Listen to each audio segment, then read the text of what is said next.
मंगलमय मंगल करन वीत राघव ज्ञान। नमो ताहि जाते भय अरहंताति महान। करि मंगल करियो महा ग्रंथ करन को काज। जाते मिले समाज सब पावे निज पद राज। नमो अरहंताणं नमो सिद्धाणं नमो आयर्याणं नमो उभयजायाणं नमो लोये सवसावुं।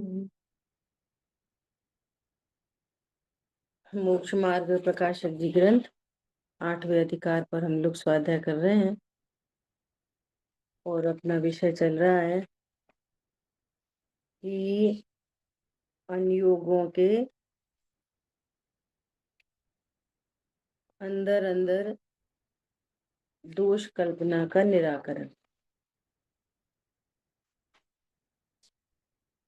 है ना। तो कह रहे हैं कि उनमें विरोध नहीं है, विवक्षा भेद है। पहले चरणान योग और करणान योग में दोष कल्पना का निराकरण किया। चरणान योग में चौथे गुण स्थानवर्ती को ही कह रहे हैं इनमें शंकादि दोष नहीं होते। और करणान योग कहता है कि कोई दोष 8वें गुण स्थान तक है, कोई दोष 10वें गुण स्थान तक है ना। तो वो सूक्ष्मता के एंगल से कह रहे हैं। और यहाँ पे स्थूल चरणान योग से देखेंगे तो वे भाव नहीं होते। मतलब मुख्य रूप से बात करें तो अनंत अनुबंधी नहीं होती, ऐसा है ना। उस एंगल से बात की गई है। ऐसे भी विचारणीय बिंदु है कि यदि हम ये कहेंगे कि इन्हें कोई कांक्षा नहीं होती, सम्यक दृष्टि कोई कांक्षा नहीं होती, तो उनको शादी करने का भाव उत्पन्न हो रहा है, वो कांक्षा नहीं है। कपड़े पहनने का भाव उत्पन्न हो रहा है, ये वाला नहीं, ये वाला चाहिए, ये इच्छा नहीं है, ये कांक्षाएं नहीं है। हैं, उनकी जाति कौन सी है? अप्रत्याख्यान, प्रत्याख्यान, संजुलन, ऐसा। ठीक है। तो कौन सी कांक्षा नहीं है? कि मैं शरीर हूं और शरीर के ऊपर कपड़ा शोभता है, उससे मैं अच्छा लगता हूं, ऐसी कांक्षा नहीं। समझ में आ रही है बात?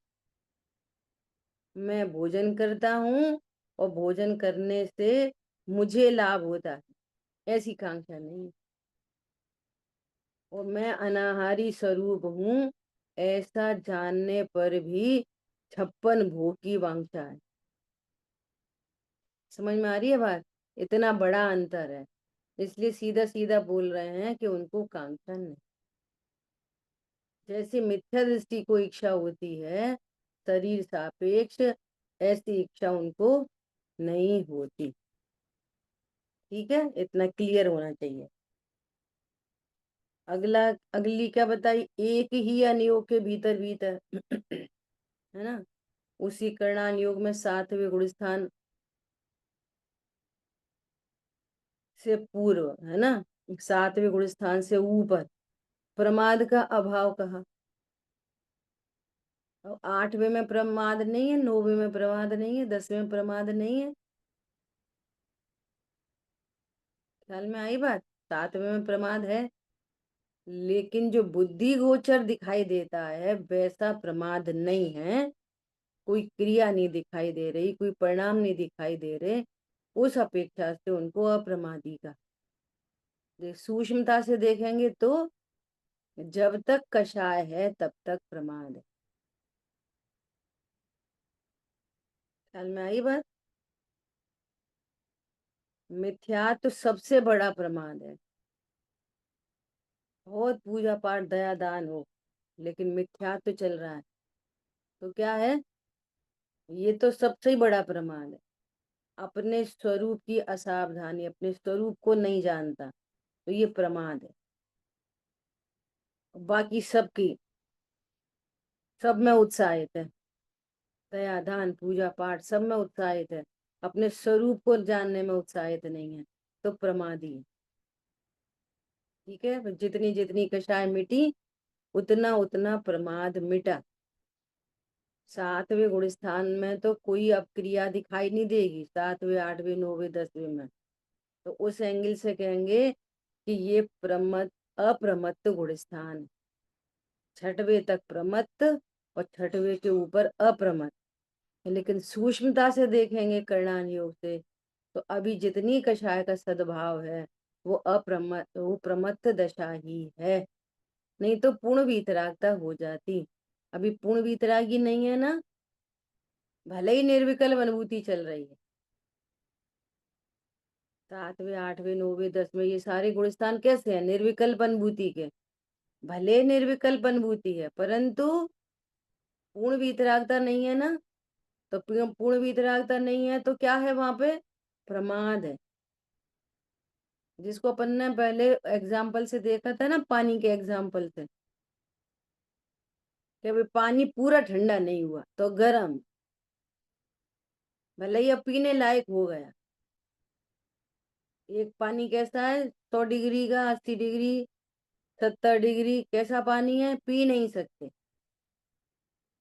अब कैसा हो गया कि पी सकते हैं, लेकिन है तो गर्म, है ना? ऐसा जो पी सकते, जो पी नहीं सकते वे कौन से गुण स्थान है? चौथे पांचवे छठवे, सातवें से पी सकते परंतु है गर्म। समझ में आ गई बात? ऐसा बोलिए।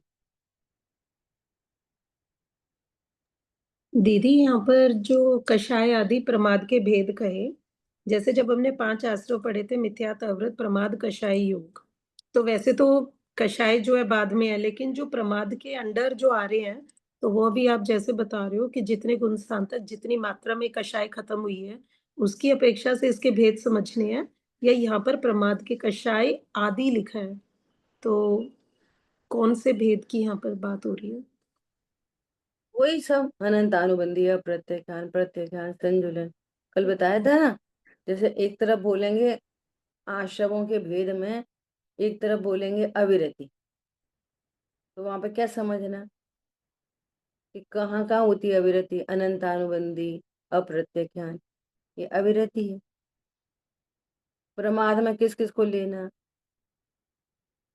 अनंत अनुबंधी, अप्रत्याख्यान प्रत्याख्यान, या प्रमाद को। और जैसे संजुलन कषाय तो कषाय ही है, उसको तो सब यहाँ पे भी कषाय कह रहे, वहां पे भी कषाय कह रहे, परंतु प्रमाद को ऐसा नहीं समझना कि प्रमाद कुछ और चीज है, कषाय ही है प्रमाद।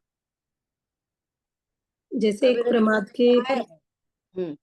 मध्य, बोलिए। विषय, कषाय, निद्रा और विकथा, ये 5 भेद भी एक जगह पढ़े थे कि ये भी घटा लो, मैंने कल भी बोला था हम्म। कि आप इन्हें भी घटा लो और कषायों में सीधे सीधे भी घटा लो, इनको भी घटित कर, वो भी कषाय ही तो ही है। आप भी कथा करने बैठोगे तो क्या है? कषाय है, कषाय है तो प्रमाद है। अरे ये तो जैन शासन इतना जबरदस्त है कि यहाँ तो किसी को बचाने का भाव भी कषाय है, तो क्या है? वो प्रमाद हुआ। तुम स्वरूप में स्थिर नहीं रहे ना, पूजा करने का भाव है, ग्रंथ लिखने का भाव है, ये क्या है? प्रमाद है। पॉइंट पकड़ में आया? छठवें गुण स्थान के अंदर मुनिराज ग्रंथ लिखते हैं, तो क्या है? प्रमत्त अप्रमत्त? प्रमाद है। प्रमाद मतलब कषाय है, प्रमाद का कोई दूसरा अर्थ नहीं है, प्रमाद मतलब कषाय, प्रमाद मतलब मिथ्यात्व। जहां जो हो वो समझना। पहला गुण स्थान है तो मिथ्यात्व ही सबसे बड़ा प्रमाद है। अब मिथ्यात्व चला गया, उसके साथ ही अनंतानुबंधी चली जाती है। अब अप्रत्याख्यान है तो वो प्रमाद है। यही कल बात करनी थी। प्रत्याख्यान क्या है? प्रमाद है। संजुलन की तीव्र कषाय क्या है? छठवें गुण स्थान में अनंतानुबंधी अप्रत्याख्यान, प्रत्याख्यान नहीं है, अकेली संजुलन है। संजुलन की तीव्र कषाय क्या है? प्रमाद है। समझ में आई बात? अब सुनो, मुनिराज ग्रंथ लिखने का भाव है, तो वो क्या है? प्रमाद है। स्वरूप को छोड़कर ही तो ग्रंथ लिखने का भाव हुआ है, और स्वभाव का आश्रय हुआ तो अप्रमत्त हुए, अप्रमादी हुए, निर्विकल्पता हुई। समझ आई बात? अब जिस जिस गुण स्थान में जितनी जितनी निर्विकल्पता है, वो अप्रमत्त है।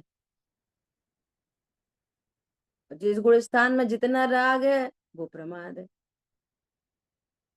अब चूंकि वहां पर निर्विकल्पता कम है, बहुत थोड़ी थोड़ी होती है, बहुत अंतराल के बाद होती है, तो छठवें गुण स्थान तक सीधे ही बोल दिया अप्रमत्त, सॉरी प्रमत्त।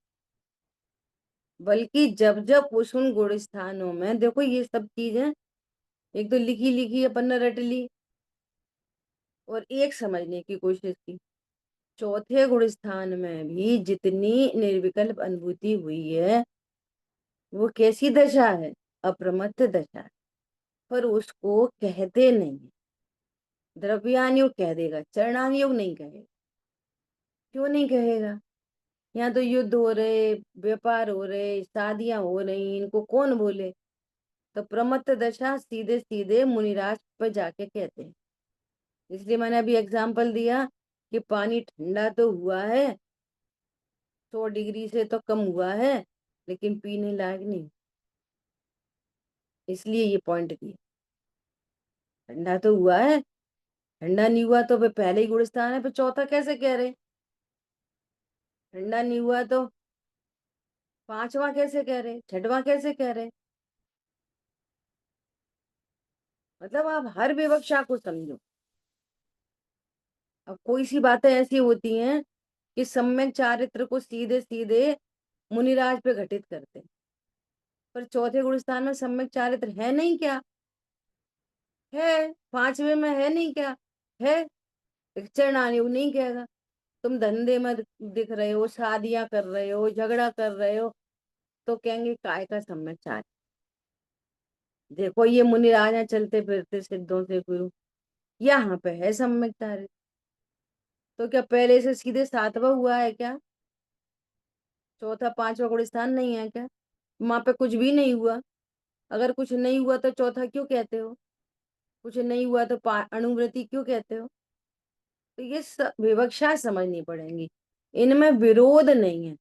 जो विवक्षा को नहीं समझता वो विरोध करता है। तो ऐसा विरोध करता है, चौथे में कहाँ है सम्यक चारित्र?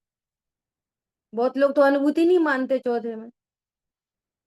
अनुभूति चौथे में नहीं होती, तो फिर चौथे में क्या होता है? फिर अनुभूति नहीं होती तो देवशाग गुरु का श्रद्धान होता है, अनुभूति नहीं होती। तो जितने देवशाग गुरु के श्रद्धानी हैं, वे अपने को सम्यक दृष्टि मानते बिना अनुभूति के। ऐसे दोष आते हैं जिनने बाहर में ही अणुव्रत पालन कर लिए, प्रतिमाएं ले ली, वे अपने को बिना आत्मानुभूति के अणुव्रति कहते हैं। ये ऐसे दोष आते हैं। कषाय का अभाव नहीं हुआ, अनंतानुबंधी जाती है, मिथ्यात्व चल रहा है, काय के अणुव्रति? तो चरणानुयोग की तरफ से अणुव्रति कहते हैं। कर्णानुयोग नहीं बोलिएगा अणुव्रति, द्रव्यानुयोग नहीं बोलिएगा अणुव्रति। ये सब समझने की बात। अब देखो, मेरे को याद नहीं है किस ग्रंथ में, शायद प्रवचन सार जी में ही है कि वहां पर वो कह रहे हैं कि वे मुनिराज की भाषा में लिखा है कि मुनिराज कहते हैं, अब मैंने मोह के त्याग के लिए कमर कस ली। है ना? तो इसका अर्थ क्या निकाला जाता है? देखो, अब ये मुनि है ना, तो ये मोह के त्याग के लिए बोल रहे हैं। तो अब ये मिथ्यात्व को त्याग करें। वहां मोह किसके लिए लिखा है? संजुलन के लिए। अब सर्व मोह, चारित्र मोह है ना, वो भी मोह ही कहलाता है। तो अब सर्व चारित्र मोह के त्याग के लिए मैंने कमर कस ली है। अब मैं सीधे अरहंत होना चाहता। उनका पर्पस ये है।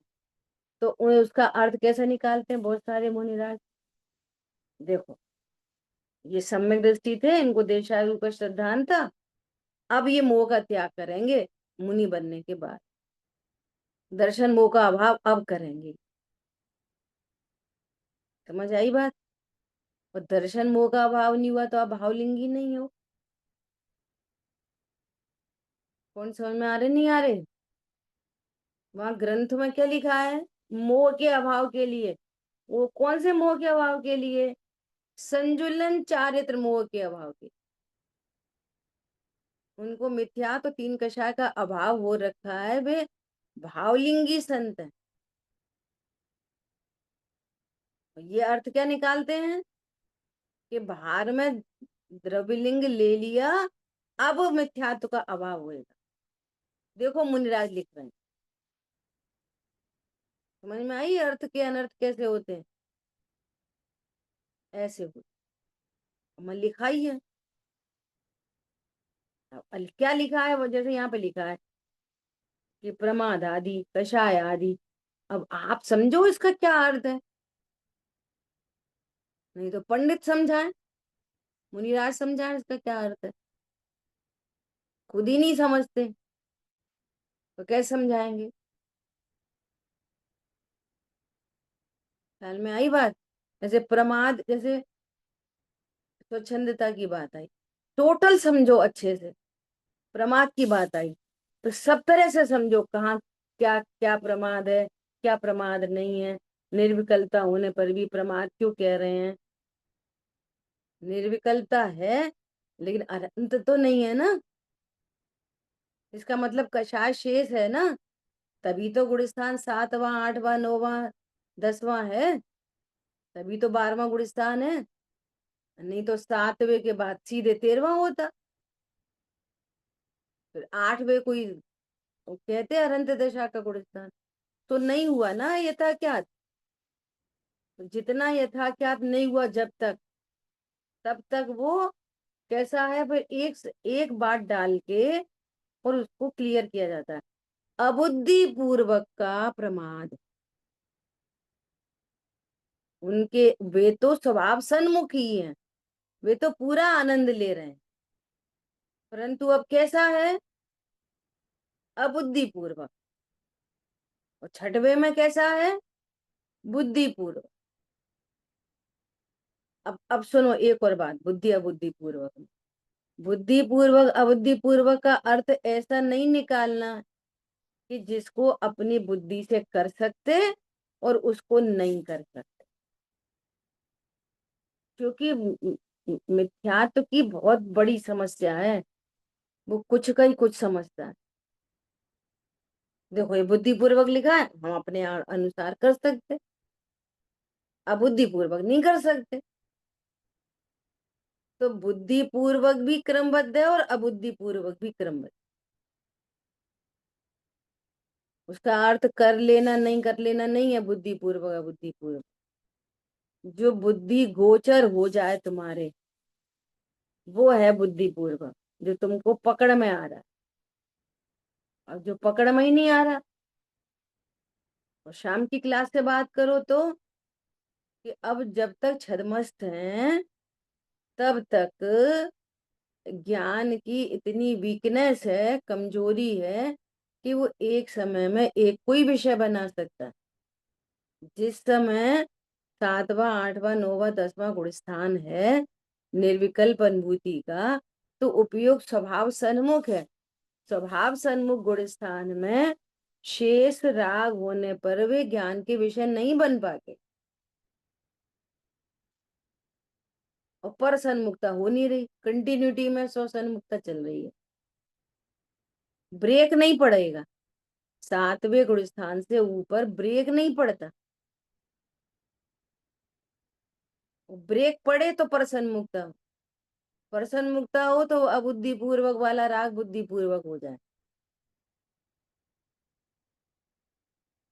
और सुनो, जिस समय जिस समय चौथा गुण स्थान है ना, उस समय भी निर्विकल्प अनुभूति के काल में शेष राग जानने में नहीं आता, प्रेजेंट तो है लेकिन वो अबुद्धि पूर्वक। हर अनुभूति के काल, अगर अनुभूति के काल में राग नहीं हो तो वो पूर्ण वीतरागी हो,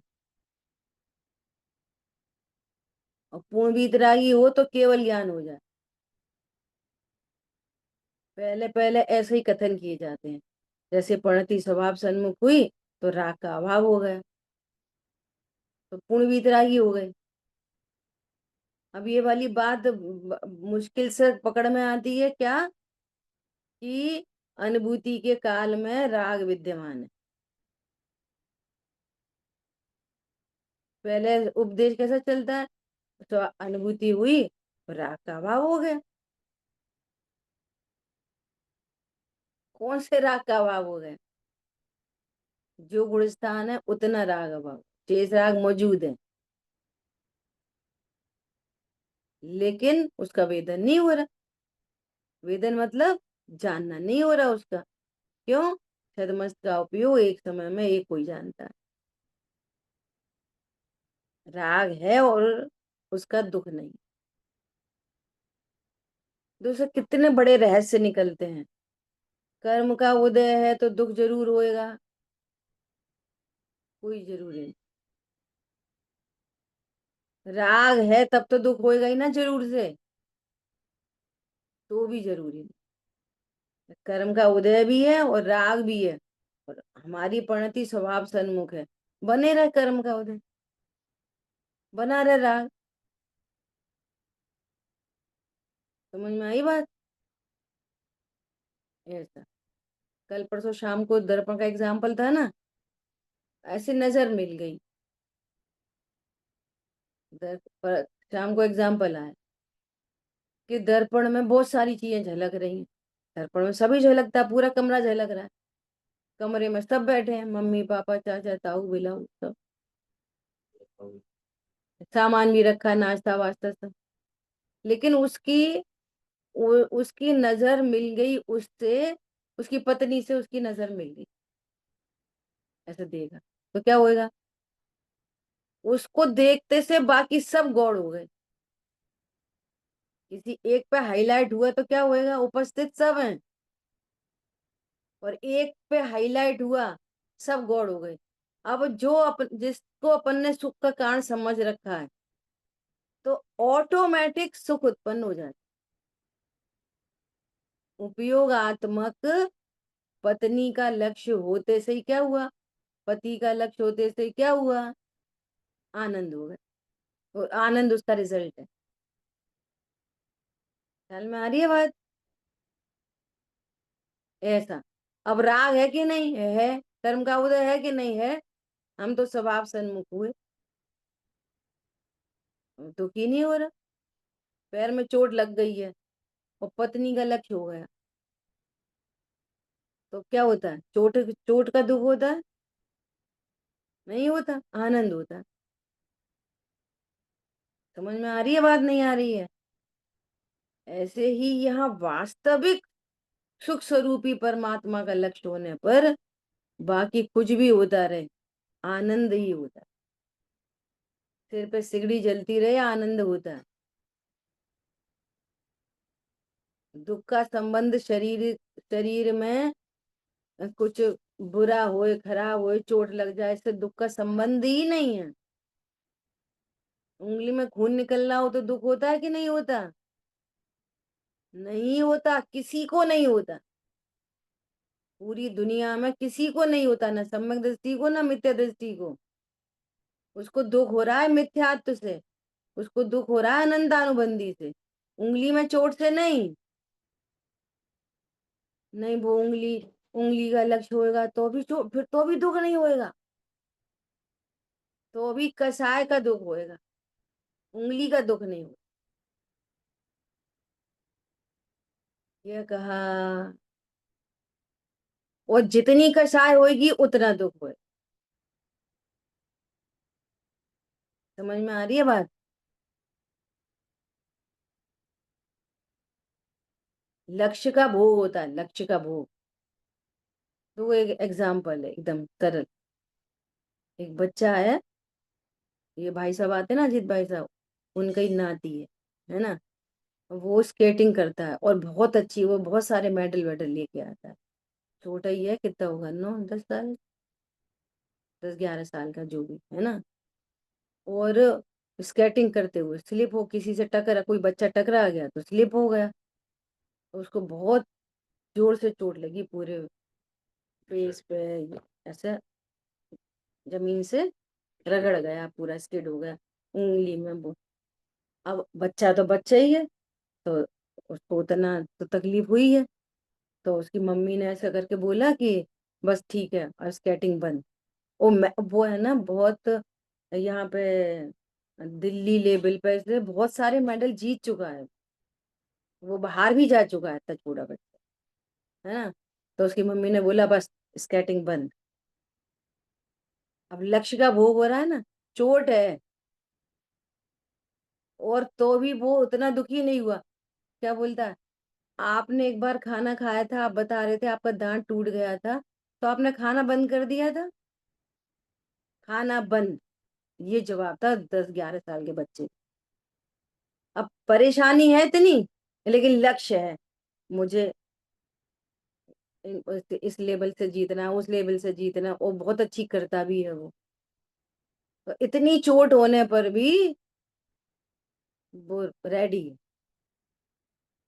ये कह रहे हैं, ऐसे उपसर्ग आने पर भी जिनका लक्ष्य है कि हमें इस संसार समुद्र से तिरना है, तो ऐसे चैलेंजेस को वो देखते नहीं है। उस जाति का दुख भी नहीं होता, क्योंकि कषाय नहीं है, दुख कषाय से होता है। बोलो, मिथ्या दृष्टि को अनंतानुबंधी होने पर भी, लक्ष्य का उपभोग होने पर दुख नहीं होता। तो अब सम्यक दृष्टि की मुनिराजों की क्या बात करें। इसलिए बच्चे का एग्जाम्पल दी। समझ में आ रही है बात? आपको लाभ हो रहा है 10 करोड़ का, और पत्नी के फोन आ रहे हैं, घर आ जाओ खाना खा लो। घर तो आ जाओ, खाना तो खा जाओ, खाने के लिए तो कमाते हैं, और तुझे खाने की पड़ी है। भूखे हैं दिन भर, वो मजा आ रहा है, भूखे में मजा आ रहा है। कौन समझ में आ रहा है? मिथ्या दृष्टि को। भूखे में किसी को मजा आता है? भूख लग रही हो, मजा आ रहा हो? पॉइंट पकड़ में आ रहे नहीं आ रहे? भूख में भी मजा आता है क्या? आता है। जहां लाभ दिखता है वहां आता। बात ये है। लाभ नहीं हो, भूखे बिठा लो, लोग थाली फेंक देते हैं। क्या बोला? अब ये लाभ अपना, ये लाभ लाभ नहीं दिखता, पार मारते। इसलिए यहाँ पर कहते हैं, तुम व्रत कैसे करें, उपवास कैसे करें, मर गए भैया, हमारी बस की नहीं है। मिथ्या दृष्टि करे तो भी कुछ नहीं है, और नहीं करे तो भी कुछ नहीं। समझ में आ रही है बात? यहाँ लाभ दिखे तो सब हो जाते हैं अनुव्रत महाव्रत। बात ऐसी। और वो जो लाभ दिख रहा है बाहर में, परद्रव्य संबंधी जो लाभ दिख रहा है, तो वो वास्तव में एग्जैक्टली लाभ है ही नहीं। ये अलग कहानी है। वो कर्माधीन है, वो विनाशी है, वो कभी कैरी फॉरवर्ड होता नहीं है, इसी जन्म में रहता नहीं है, भवांतर में जाता नहीं है। अंबानी के सब साथ जाएगा ना, रामदेव का स्वास्थ्य साथ में जाएगा। रामदेव बाबा का जो स्वास्थ्य है ना, वो साथ जाएगा भवांतर में। पैदा होते से ही कपाल भाती करेंगे? नहीं, जीरो। सारा ज्ञान जीरो। ख्याल में आ रही है बात? और सारी धन संपत्ति जीरो। और वो लाभ दिखता है तो जीरो होने वाला है, और ये लाभ भवांतर में चला जाएगा। ख्याल में आई बात? ये शाश्वत लाभ है। और वो क्षणिक लाभ, वो क्षणिक लाभ तो है ना, क्षणिक तो है ना, क्षणिक लाभ तो है। क्षणिक भी नहीं है, तुमको लग रहा है आनंद अपनी पर्याय का, लग रहा उससे। क्या? जो आनंद भी लग रहा है भोगों में, वो उसका है नहीं, वो भी हमारा ही है। ज्ञान भी हमारा, सुख भी हमारा। न उससे ज्ञान आ रहा है, न उससे सुख आ रहा है।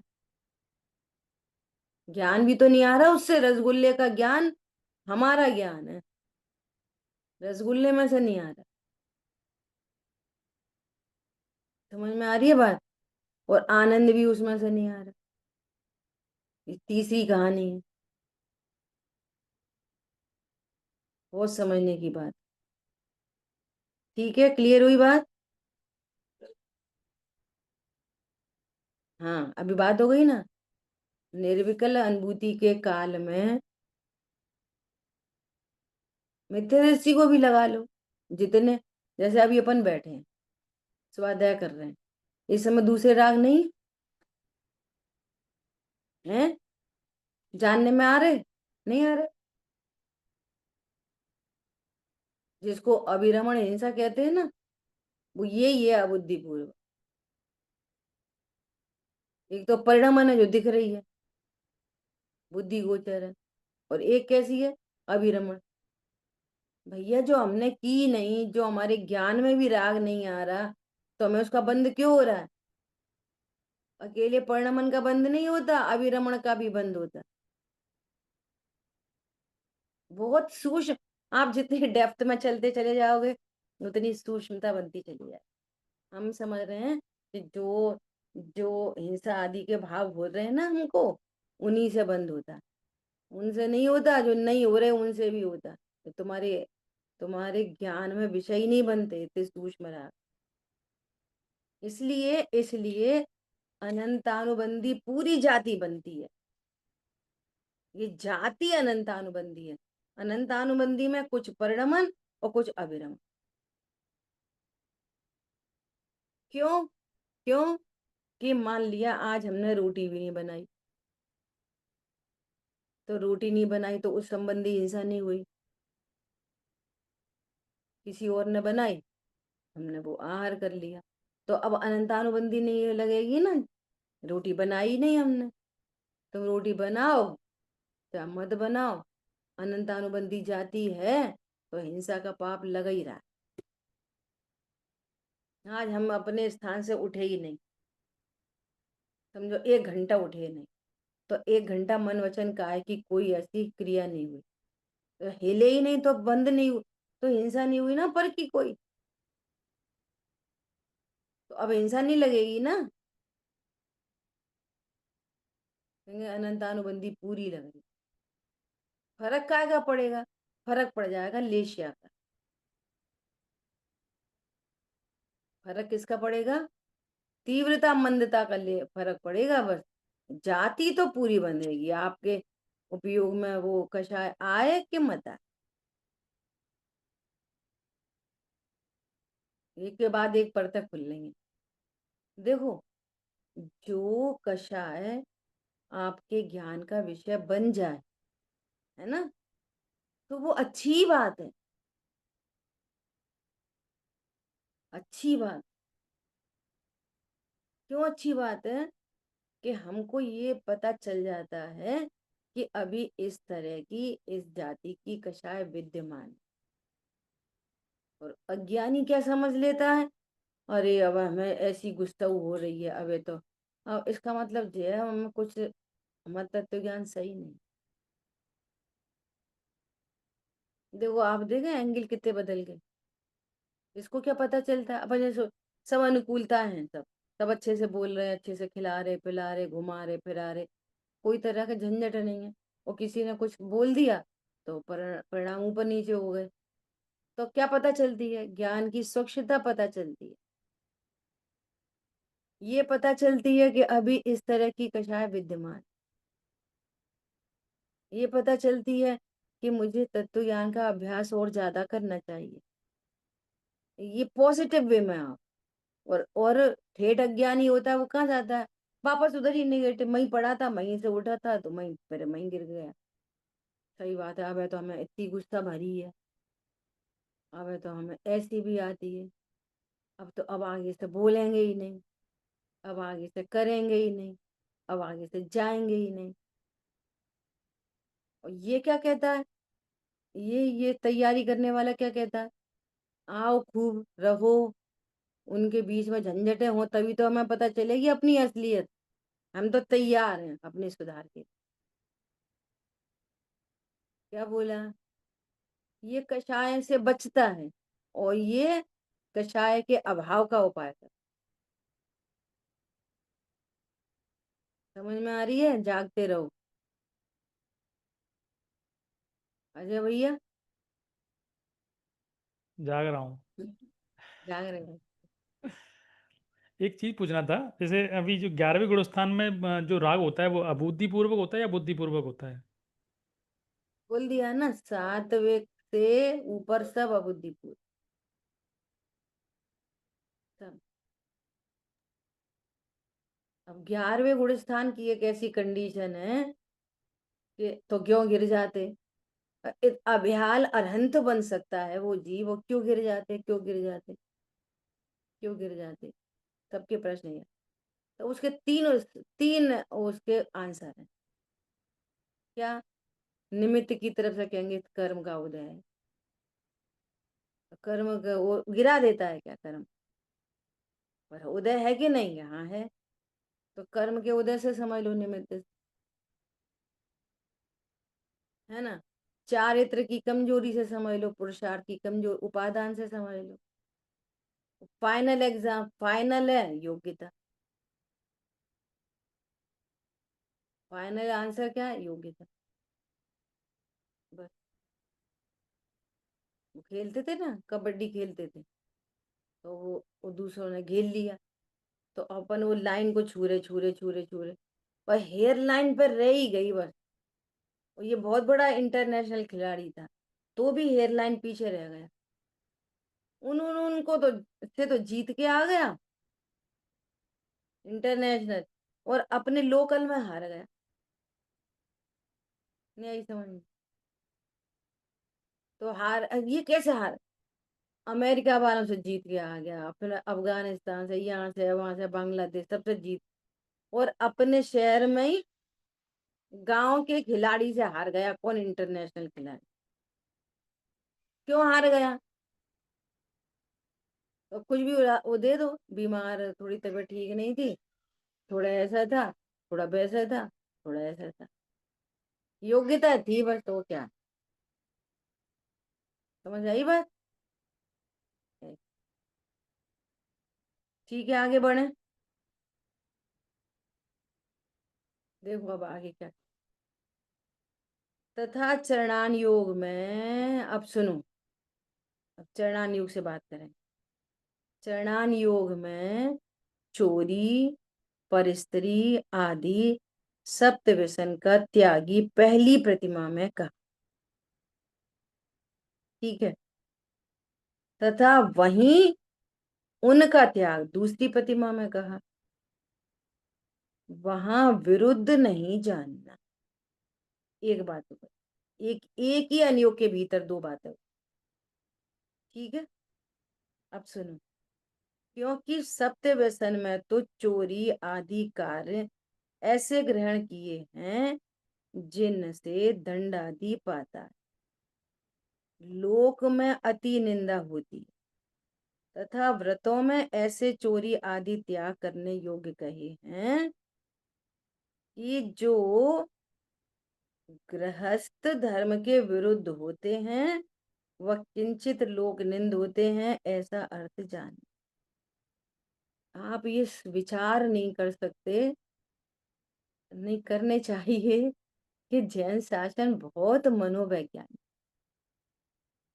बहुत साइंटिफिक है एकदम। देखो, पहले तो पहले गुण स्थान में ही बोलेंगे भैया सप्त व्यसन आदि का त्याग करो। सप्त व्यसन वाला मिथ्यात्व का त्याग कर सकता है? क्यों नहीं कर सकता? इसलिए नहीं कर सकता कि जिसका उपयोग इतनी तीव्र कषाय में लगा रहेगा तो इतनी सूक्ष्मता को कैसे समझ पाएगा? पंडित साहब की एक सूक्ति है, क्या सूक्ति है कि परिग्रहासक्त जीव का चित्त चंचल होता है। परिग्रहासक्त जीव का चित्त कैसा होता है? चंचल, उसमें चंचलता रहती है। और विषयासक्त जीव का चित्त मलिन रहता है। समझ में आ रही है? जिसको विषयों में बहुत आसक्ति है उसका चित्त कैसा रहेगा? जो हर समय खाने खाने की लालसा, हर समय भोगों विषय भोगों की लालसा, तो ऐसे मलिन चित्त में ये जिनवाणी कैसे समाएगी? परिग्रह सक्त में गए तो मंदिर, भगवान के दर्शन करने थे, कोई की साड़ी दिख गई, कोई का ब्रेसलेट दिख गया, तो देव दर्शन कर पाएगा? तो देव दर्शन नहीं कर पाएगा तो निज दर्शन कैसे करेगा? तो सप्त व्यसन की बात तो पहली गुण स्थान में करेंगे, लेकिन पहले गुण स्थान वर्ती को, तत्व निर्णय करने वाले को सप्त व्यसन का त्यागी नहीं कहते। क्यों नहीं कहते? कि अब जैसे एक एक पाप है, समझो हिंसा का पाप, चोरी का पाप है ना, तो एक तो स्थूल चर्चा, फिर दूसरी कृत कारित अनुमोदना, मन वचन काय से, 9 कोटि से त्याग। तो पहला कैसा त्याग होएगा? पहला त्याग वचन से नहीं कहेंगे, मन में विकल्प हो सकते, काया से भी नहीं करेंगे। कोई काया से नहीं करे लेकिन वचन से बोल देगा ठीक है ले आना। तो कोई काया से भी नहीं करे, वचन से भी नहीं बोले, लेकिन मन में आ जाए एक बात है, चीज तो अच्छी है। समझ में आ रही है बात? तो पहले गुण स्थानवर्ती स्थूल दिखाई देगा, बाहर बाहर से काया से दिख सकता है ना। चौथा गुण स्थानवर्ती होगा वो, ख्याल में आ रही है बात? मन वचन काया, मन में तो विकल्प हो सकते चौथे गुण स्थानवर्ती। कृत कारित अनुमोदना, तो ऐसे ऐसे चीजें बढ़ती चली जाती हैं। तो पांचवें गुण स्थान में सुनो, पहली प्रतिमा में तो सिर्फ क्या कहा गया है? पहली प्रतिमा में दर्शन प्रतिमा, तो श्रद्धान दर्शन मतलब पहली प्रतिमा को लोग देव दर्शन लगा ले, दर्शन प्रतिमा है, दर्शन करे बिना खाएंगे नहीं, ऐसे ऐसे अर्थ निकालते। हमारी तो दर्शन प्रतिमा, क्या दर्शन प्रतिमा है? कि बिना दर्शन किए हम कुछ खाते पीते नहीं, ये दर्शन प्रतिमा नहीं है। श्रद्धान, यहाँ दर्शन मतलब सम्यक दर्शन, समझ में आ रही है? और उसमें दोष नहीं लगे। चौथे गुण स्थान में दोष लगते हैं और पांचवें गुण स्थान में दोष नहीं लगे, है ना। श्रद्धान में दर्शन प्रतिमा। अब व्रत आते हैं दूसरी प्रतिमा से, समझ में आई बात? व्रति कहाँ से होता है? चौथे गुण स्थान वर्ती अविरति और सम्यक दृष्टि। और पंचम गुण स्थान की पहली प्रतिमा भी व्रत नहीं है, वो दर्शन प्रतिमा है, और दूसरी प्रतिमा है व्रत प्रतिमा। व्रत दूसरी, पंचम गुण स्थान की दूसरी प्रतिमा से व्रत चालू होते हैं। तो ये कह रहे हैं कि चोरी आदि पर स्त्री का सप्तव्यसन का त्याग पहली प्रतिमा में भी कहा, पांचवें गुण स्थान में, और उन्हीं का त्याग दूसरी प्रतिमा में कहा। तो क्या अंतर पड़ेगा? यही अंतर पड़ेगा, मन वचन काय कृत कारित अनुमोदना, ये अंतर, डेप्थ बढ़ जाएगी। समझ में आ रही है बात? दोनों बातें समझ में आई? पहली प्रतिमा में करे नहीं, बोले नहीं, मन में विकल्प आ जाए। मैं तो समझाने की कोशिश कर रही हूँ, तो चरणान योग से पढ़ना पड़ेगा कि उनको किस तरह का त्याग होता है। और दूसरी प्रतिमा में उन्हीं का मन में भी विकल्प नहीं, उन्हीं का करे भी नहीं, कराए भी नहीं, अनुमोदना भी नहीं करे। और पहली वाली में करे नहीं, कराए नहीं, कदाचित अनुमोदना हो जाए। ऐसा अंतर पड़ेगा दोनों। सप्त व्यसन का त्याग पहली में भी और सप्त व्यसन का त्याग दूसरी में भी। दूसरी में वीतरागता के अंश बढ़ गए हैं। क्या बोला?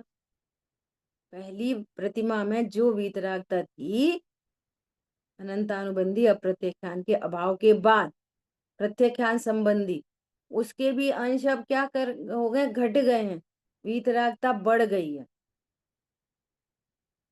समझ में आ रही नहीं आ रही? अब सुनो गजब की बात। अब क्या कह रहे हैं? तथा व्रतों में ऐसे चोरी आदि त्याग करने योग्य कहे हैं कि गृहस्थ धर्म से विरुद्ध होते हैं तथा किंचित लोग निंद होते हैं, ऐसा अर्थ जानना। अभी क्या कह रहे हैं? क्या उनको सर्वथा चोरी का त्याग हो गया? तो अणुव्रती महाव्रती होने पर होएगा। अब ये गजब का पॉइंट है, सुनना बहुत शांति से। आखिर वे हैं कौन? अणुव्रती, पंचम गुण स्थान व्रती। मुनिराज कैसे होते हैं? महाव्रती। तो इनको भी चोरी का त्याग है, इनको भी चोरी का त्याग है। और चोरी का त्याग चौथे वाले को भी है। और अपन भी बोले हम तो भैया हम तो चोरी नहीं करते। कोई चोरी करते हैं अपन लोग? भाई जी ने लिखा एक चोरी कर ले, वो इनकम टैक्स चुराना चोरी है, बिजली का बिल चुराना चोरी है। कविता तो लिखी हमने और छपवा दी तुमने अपने नाम से। म्यूजिक बनाया हमने, आपने अपना भजन फिट कर दिया, जैन भजन। दूसरे के पिक्चर के गाने पे तुमने जैन भजन फिट कर दिया, चोरी है। समझ में आ रही है बात? तो कितने फ्रैक्शन हो गए चोरी के? अब देखो गजब की बात है, पंचम गुण स्थान वर्ती। मैं तो समझाने के लिए एग्जाम्पल ले रही हूँ, है ना, क्योंकि ये जो यहाँ शब्द लिखा है। अब सुनो, झूठ देखें अपन, पहले झूठ देखें। एक तो कैसा झूठ होता है, ये पुरुषा सिद्धि उपाय में लिखा है, एक ऐसा झूठ होता है जिससे किसी का चित्त क्लेशित हो जाए। तुमने तो मजाक करी, वो बेचारा डिप्रेशन में चला गया। फिर हमने तो मजाक से कही थी। ऐसा झूठ एक तो। और एक कैसा झूठ, एकदम लोक निंदे हो, अरे तुमने ऐसी बात कर दी। और एक कैसा झूठ, पापा पापा ने कही है, कही नहीं है पापा ने, पापा ने कही। समझ में आ रही है बात? बच्चे को समझाना है पापा का नाम लगा के। एक कैसा झूठ, अभी चीनी बची है 1 किलो, पूरी चीनी खत्म हो गई है, कल कोई आ जाए अचानक से, चीनी नहीं ला के देते, कह रहे चीनी लिया, बिल्कुल थोड़ी बहुत तो बची, बिल्कुल खत्म हो गई। ये भी तो झूठ ही है। लेकिन ये कैसा झूठ है? ये लोक निंद झूठ नहीं। समझ में आ रही है बात? देखो झूठ की वैरायटी, एक लोक निंद झूठ है, एक लोक निंद चोरी है, और एक घर में ही चोरी कर ली। कैसी कर ली? देते हैं नहीं पैसे, लोग करते हैं, ऐसा करना नहीं चाहिए। उदाहरण है, मैंने एक दिन पहले ही बोला था, झूठ नहीं बोलो, मायाचारी नहीं करो, जिद कर लो, एक बार को मना लो, पटा लो, लेकिन झूठ नहीं बोलो, मायाचारी नहीं। अरे लोग वह क्या करते हैं, पति की जेब में से पैसे निकाल लेते, तो पति की जेब से पैसा निकाल लिया तो उसको पुलिस नहीं पकड़ के ले जाती? क्यों? तुमने अपनी पति के पैसे, कोई पति ने आज तक रिपोर्ट लिखा है मेरी पत्नी ने मेरी जेब में से 10 रुपए चुरा ली? तो पुलिस पकड़ ले जाएगी। समझ में आई बात? और पड़ोसी के घर से चोरी हो गई तो पुलिस पकड़ ले जाएगी। वो भी चोरी है, ये भी चोरी है। समझ में आ रही है बात? एक लोक विरुद्ध, सम्यक दृष्टि त्यागी नहीं है, लेकिन लोक विरुद्ध कार्य नहीं कर, अन्याय नीति अवक्ष लोक विरुद्ध नहीं होती, और ये अनुवृत्ति है, वहां पे उस जाति की है, लेकिन लोक विरुद्ध नहीं। समझ में आ रही है? घर गृहस्थी में करना ही पड़ता है। उन आंटी से कह दो पापा घर में नहीं है, बच्चे जाके बोले आया पापा कह रहे हैं पापा है नहीं। समझ में आ रही है बात? ऐसा भाई जी ने सिखा दी कि तुम्हें ऐसा पता चले कि ये भाभी जी आ रही हैं जो दिमाग खाएंगी, तो उनको बोल दो हमारे सिर में बहुत दर्द है। कोई बोले कि हमारे साथ शॉपिंग कराने चलो, अरे वो आज हमें बहुत तेज बुखार आ रहा है। समझ में आ रही है बात? अपने हित के लिए ऐसे भाव होते हैं निचले गुणस्थान में, लेकिन ये लोक विरुद्ध नहीं कहलाएगा। अब प्रत्याख्यान झूठ है ना, प्रत्याख्यान झूठ है ना, संजुलन झूठ है ना। संजुलन झूठ कैसा है बोलो? गाय आ रही थी, और पीछे से कसाई जा रहा था। मुनराज को पूछा, क्या पूछा? गाय किधर से गई?